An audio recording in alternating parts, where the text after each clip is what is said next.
Alright, and we're back with the GSMC Wrestling Laureate podcast brought to you by the GSMC Sports Network. I'm your favorite wrestling fan here, Eric Rodriguez, every Monday through Friday, 8 p.m. Pacific Time, 11 p.m. Eastern Time on the GSMC Sports Network. Talk about some good old-fashioned American... No, I'm just kidding. No, I don't even know why I said American. Maybe I'm thinking Hulk Hogan, like, I am a real American. I'm just kidding, no. Moving on. We talk about all wrestling, the CMLL. Talk about Lucha Libre, definitely. New Japan Professional Wrestling. If it makes major news in the world of professional wrestling, we talk about it here.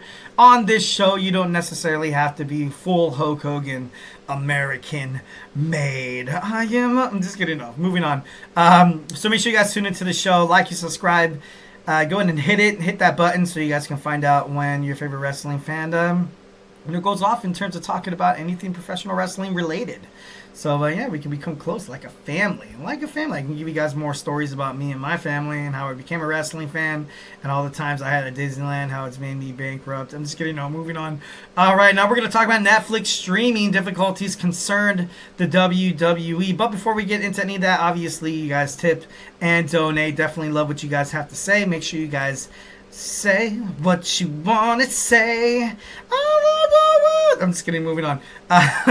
So, Netflix, streaming difficulties concern WWE. I watched the fight. From what obviously I put it on. It's on Netflix. I'm subscribed to Netflix, so I was like, why not, dude? It's great. I don't have to pay for a pay-per-view. Why not? Let's just do it. Let's talk about it. I had a couple drinks, chilled out. Hanging out with my wife and my kids and stuff like that. I was like, guys, don't watch this. Not because I didn't want them to start fighting each other. It's just the fact that I was like, guys, don't watch this because it seems like these guys really don't know how to fight. I'm just kidding. No, moving on.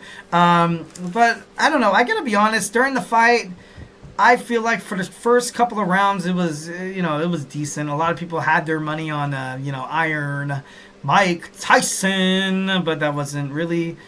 He's 58 years old, guys. Like, really, what did you expect? What did you really expect? This show was ultimately what you guys were kind of, speculated on the whole time, is this was just money. It's all about the money. It's all about the Benjamins. What are you going to do? As like consumers of the entertainment conglomerate, we eat it up. We see Jake Paul. He gets a lot of bad rap on being a YouTuber and kind of being a pretender in the world of boxing.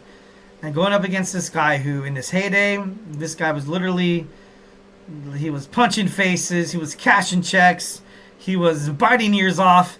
This guy was, Mike Tyson was literally the bad boy. He was well known all over the world. He was unstoppable. A lot of people kind of compared him to Muhammad Ali.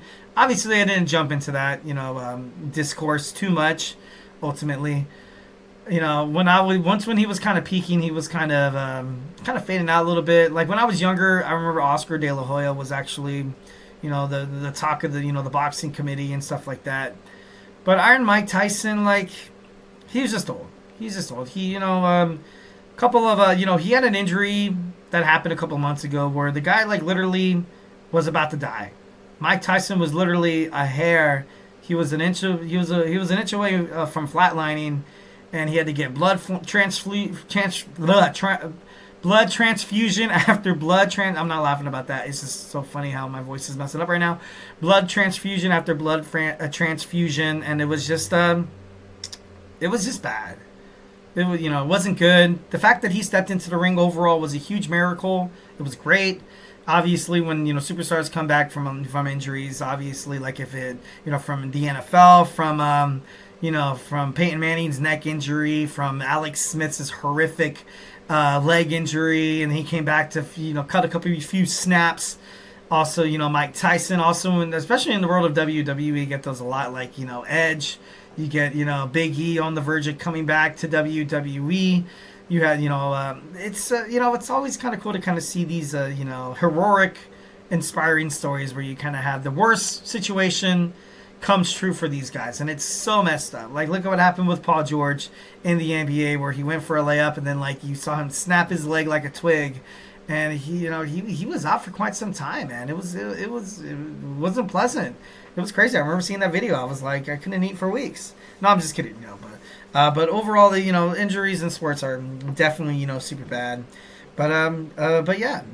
growing concerns about how Netflix will represent and be responsible for producing and also, being able to kind of market the quality around this WWE entertainment has succumbed the universe of professional wrestling. Kind of like right now, we're not really taking, and I'm speaking on behalf of myself as well. Like I'm not taking it really too much into consideration. I know it's gonna be great. I know 65 million people tuned in for this fight. And a lot of streaming services, obviously, Netflix was kind of like, all right, obviously something needs to change. We want to be a streaming service that offers live sports. Because live sports, that's the thing. That's what's making, that's the reason why people are subscribing to Hulu. That's the reason why YouTube, before DirecTV gave up the Sunday night ticket rights, that's why they got the rights. You can benefit from sports. People love sports. It's like it's something that's been for me, the reason why I love sports is that I feel like it wakens me up. It wakens me up, makes me feel these excited feelings that, I'm not going to lie. Life does throw curveballs. And sometimes you swing and you miss at those curveballs. Sometimes you swing and you hit a home run and you do really well, based on the situation. But sometimes, and this is something in terms of human psychology that, it's...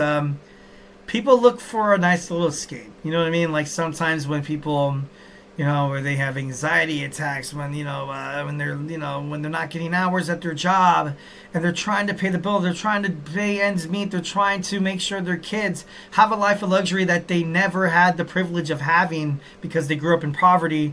Sometimes you kind of just, even if it's an hour, even if it's 2 hours, even if it's 3 hours, like an episode of Monday Night Raw. Sometimes you kind of watch these things and you kind of take yourself out of this place and you're kind of transfixed. And, it makes you feel better. So, something that entertainment, something that watching TV, sometimes that's what, people do. They overall project their, insecurities. Some people project their, symptoms of depression. Sometimes you watch things that make you feel good. Like for me, I like being brutally honest with you guys, being straight up. I don't know why, but I like watching comedy movies. I hate watching dramas. I can't do horror movies because for me, I feel like it's unpredictable and stupid. But for me, I watch a lot of the same movies that I rewatch a lot of movies. I rewatch a lot of movies. Bam, I admit it. I rewatch movies, and I get those feelings. Part of me says the reason why I do that is my subconscious being like, sometimes where you feel like you want to feel good. Sometimes you're not feeling well. Some people turn to playing video games. Some people turn to, going to the gym and work out. Some people turn to, watching your favorite, movie. Or, that's why Hallmark, and that's why a lot of the entertainment conglomerate has made a lot of money off this. Like, what do you see on Hallmark during the holidays? You see Christmas movies. You see these feel-good Christmas movies that make you feel, ready, and it makes you ultimately feel like you're, getting into the season. That's why, during Halloween, what happens? And, on Regal or, in Edwards or, or whatever movie theater, you see a lot of Halloween movies coming out. And it's, it's not done without having a purpose. So there has to be a purpose, right? So that's just how it goes. And a lot of people especially in terms of, people wanting to watch sports on Netflix. People don't want to keep paying for separate streaming services. Something in this life that, someone once told me that the feeling of like things just coming easy, kind of convenient, that's the reason why AI is going to be a huge hit in terms of the world. It sucks, but, us as Americans, that's just me speaking. Obviously, I'm speaking on behalf of myself, not trying to make this political, but, you just kind of go for things that are kind of convenient. So then, kind of having one streaming service, you're kind of like Netflix. I got, I'm going to watch the Christmas games in the NFL. I'm going to watch, a bunch of movies. I'm going to watch, I'm going to watch my wrestling all in the same place. And it's, watching that Mike Tyson and Jake Paul fight kind of makes you think that, I kind of hope this doesn't happen to me. You know what I mean? Like, what if this happens to me? So, a lot of fans, obviously are deeply concerned. They're upset. They're disappointed in the streaming, quality that was the fight, and they do not want Netflix to drop the ball in terms of WWE. WWE is watched in over 180 countries. Going to name a couple of them. The United States, obviously. United Kingdom, Germany, India, and Canada. Obviously, what you guys recently got in terms of the National Football League. You've had games go to, go to Germany. You had games go to the United Kingdom, to England. So they're kind of stuck in the same boat in terms of what WWE's kind of dealing with. We have 2 NFL games on Christmas that are going to be streamed on Netflix. I think it's 2 or 3. I think it might be 3. I'm not too sure. Don't quote me on that. We have 2. We have the Chiefs against the Steelers. We also have the Baltimore Ravens going up against the Houston Texans. Beyonce is going to perform at the halftime show at the Ravens game, so that should be obviously give you guys something to look forward to. Netflix's technical difficulties raised some red flags in terms of their ability to accommodate the broadcasting of the NFL, also the WWE. Eric Fisher of Front Office Sports. The NFL is still, according to him, reports are still assured that their confidence in Netflix's ability to deliver the Christmas games. Concerns arise obviously after 16 million people tuned in to watch the Iron Mike Tyson fight take on the YouTuber Jake Paul fight. Hundreds of people messaged, poured all over social media, voicing their frustrations about the buffering, about the streaming and stuff like that. And, actually, surprisingly, you had 7.6 million people watched the fight via X or via Twitter because of Antonio Brown, the wide receiver that used to play for the Steelers and also, the Buccaneers. I thought that was actually kind of crazy. Last year, the 3 Christmas games on CBS averaged about 29.2 million viewers. A lot of, the basic point that I'm trying to get to is WWE fans definitely do not want to definitely don't want to sign up, definitely don't want to subscribe to a streaming service like Netflix. If you've never subscribed to Netflix before, obviously, I feel like 1 in every 6 Americans, one in every 6 people, in America especially, are subscribed to Netflix. So, so does it necessarily mean you're going to have WWE streaming over 180 countries? Is it going to be bigger than the Tyson fight? Probably not. It's going to be bigger than the NFL. I think it's going to be run around the same numbers, and that's just me. Maybe it's the wrestling fan in me that's like, in hopes that wrestling's gone that mainstream, but I feel like it's going to run around the same numbers as the NFL. So, is the future home of WWE's flagship show, Monday Night Raw, going to suffer because of these streaming difficulties? I personally think they'll figure it out. But then again, you get your hopes up and then something happens. It's kind of crazy. Is this the future of watching wrestling, professional wrestling during this Netflix era that's supposed to be the best era in professional wrestling? You have John Cena, CM Punk, Roman Reigns, Becky Lynch maybe coming back. You're going to have, all these new badass things, a new edgier content. We're going to have, a little bit more, PG era-esque, mature audiences-esque, I don't know, but it's it's kind of crazy. For me, I feel like Netflix, needs to figure this out.